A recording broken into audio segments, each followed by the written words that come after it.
ହଉଛି ଭାଗବତିଆ ସିଂ। ମୁଇଁ ସୁଢାପଲ୍ଲୀ ଗ୍ରାମର ବାସିନ୍ଦା ତଥା ଜାଙ୍ଗିର ଗ୍ରାମ ପଞ୍ଚାୟତ ସରପଞ୍ଚ। ଆମର ସୁଢାପଲ୍ଲୀରେ ଜାନୁଆରୀ 19 ତାରିଖରୁ ଆମର ମହାଦେବ ବାବାଙ୍କର ମନ୍ଦିର ପ୍ରତିଷ୍ଠା ଉତ୍ସବ ତଥା ମା ସମଲେଶ୍ୱରଙ୍କର ପ୍ରତିଷ୍ଠା ଉତ୍ସବ ଏବଂ ଆମର ପ୍ରଭୁ ଶ୍ରୀ ଜଗନ୍ନାଥଙ୍କର ସୁବର୍ଣ୍ଣ ମହୋତ୍ସବ 19 ତାରିଖରୁ ଆରମ୍ଭ ହେଇକରି 23 ତାରିଖ ପର୍ଯ୍ୟନ୍ତ ଚାଲବା। ଆଉ ଏଇ ମହୋତ୍ସବରେ ଆମେ ସମସ୍ତେ ଗ୍ରାମବାସୀ ଏକ ମନରେ ଏକ ଚିତ୍ତରେ ଏହି କାର୍ଯ୍ୟକ୍ରମକେ ତଥା ଏହି ମହୋତ୍ସବକେ ସଫଳ କରବାର୍ ଲାଗି ଦୃଢ଼ ନିଶ୍ଚିତ। ମୁଇଁ ଏହି ଶୁଭ ଅବସରରେ ସମସ୍ତ ଅଞ୍ଚଳବାସୀଙ୍କୁ ବିନମ୍ର ନିବେଦନ କରୁଛେଁ ଯେ ସମସ୍ତେ ଏହି ମହୋତ୍ସବକେ ଆସୁନ୍।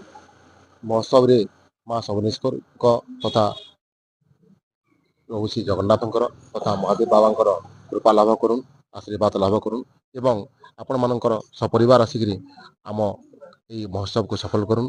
ମୁଇଁ ପୁଣି ଥରେ ସମସ୍ତ ଗ୍ରାମବାସୀ ତଥା ଗ୍ରାମ ପଞ୍ଚାୟତ ତରଫରୁ ଆପଣମାନଙ୍କୁ ବିନମ୍ର ନିବେଦନ କରୁଛେଁ, ନିମନ୍ତ୍ରଣ କରୁଛେଁ। ଧନ୍ୟବାଦ।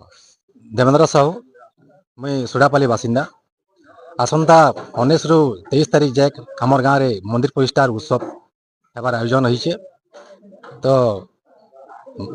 ମହାଦେବ ବାବା ବୈଜନାଥ ବାବାଙ୍କ ମନ୍ଦିର ପ୍ରତିଷ୍ଠା, ମା ସମଲେଇଙ୍କ ମନ୍ଦିର ପ୍ରତିଷ୍ଠା, ତାର ସାଙ୍ଗେ ଆମର ଜଗନ୍ନାଥ ମନ୍ଦିରର ସ୍ୱର୍ଣ୍ଣିମ ଜୟନ୍ତୀ, ଏ କାର୍ଯ୍ୟକ୍ରମକେ ଆମେ ସଫଳ କରବା ଲାଗି ଆମେ ଗ୍ରାମବାସୀ ସମସ୍ତେ ଏକଜୁଟ ହେଇଛୁ। ତାର ସାଙ୍ଗେ ଆଜ୍ଞା ଆମର ଯେନ୍ ପଡ଼ୋଶୀ ଗ୍ରାମ ଅଛନ୍ ତାଙ୍କର ଯେତେ ବି ଅଛନ୍ ଆମର ସଦସ୍ୟ ସମସ୍ତଙ୍କୁ ଆମେ ଆହ୍ୱାନ କରୁଛୁଁ। ତାଙ୍କର ବି ଆବଶ୍ୟକତା ରହିଛି ସେ ଆଜ୍ଞା ମାନେ ଆମର ସାଙ୍ଗେ ମିଶିକିରି ରହୁନ୍ ଆର୍ এই କାର୍ଯ୍ୟକ୍ରମ ସଫଳ କର୍ମା। ଆଉ এই କାର୍ଯ୍ୟକ୍ରମଥି ଆମର ଅନେକ ସାଂସ୍କୃତିକ କାର୍ଯ୍ୟକ୍ରମ ରହିଛି। ତନ୍ମଧ୍ୟରୁ 19 ତାରିଖ ହେଉଛି କଲସ ଯାତ୍ରା ହେବା, ଦୁଦୁଲି ହେବା, ଘଣ୍ଟବାଦ୍ୟ। ତାପରେ 20 ତାରିଖ ଆମର ସଂକୀର୍ତ୍ତନ୍ୟ ପ୍ରୋଗ୍ରାମ ରହିଛି।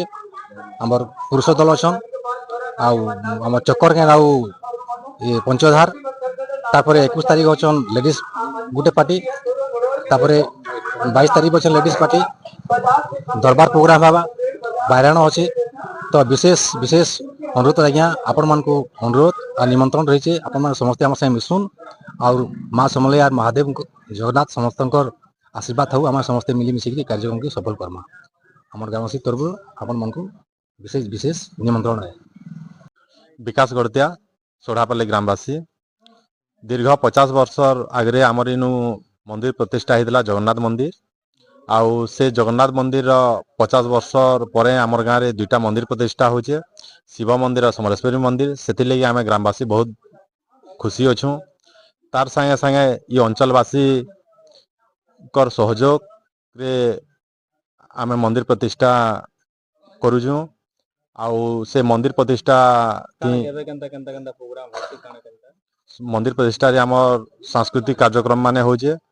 19 ତାରିଖ ଦିନ ଆରମ୍ଭ ହେବା କଲସ ଯାତ୍ରା, ସାଂସ୍କୃତିକ କାର୍ଯ୍ୟକ୍ରମ ହେବା।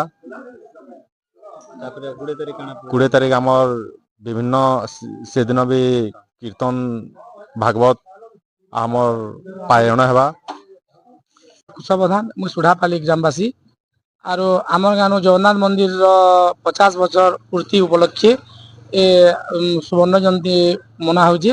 ଆଉ ମହାଦେବ ମନ୍ଦିର ଆମର ପ୍ରତିଷ୍ଠା ହଉଛେ, ସମଲେଇ ମନ୍ଦିର ପ୍ରତିଷ୍ଠା ହଉଛି। ମୋର ନାଁ ହେଉଛି ଲମ୍ବୋଦର ପ୍ରଧାନ, ଗ୍ରାମ ସୋଢ଼ାପଲ୍ଲୀ, ଡିଷ୍ଟ୍ରିକ୍ଟ ବରଗଡ଼।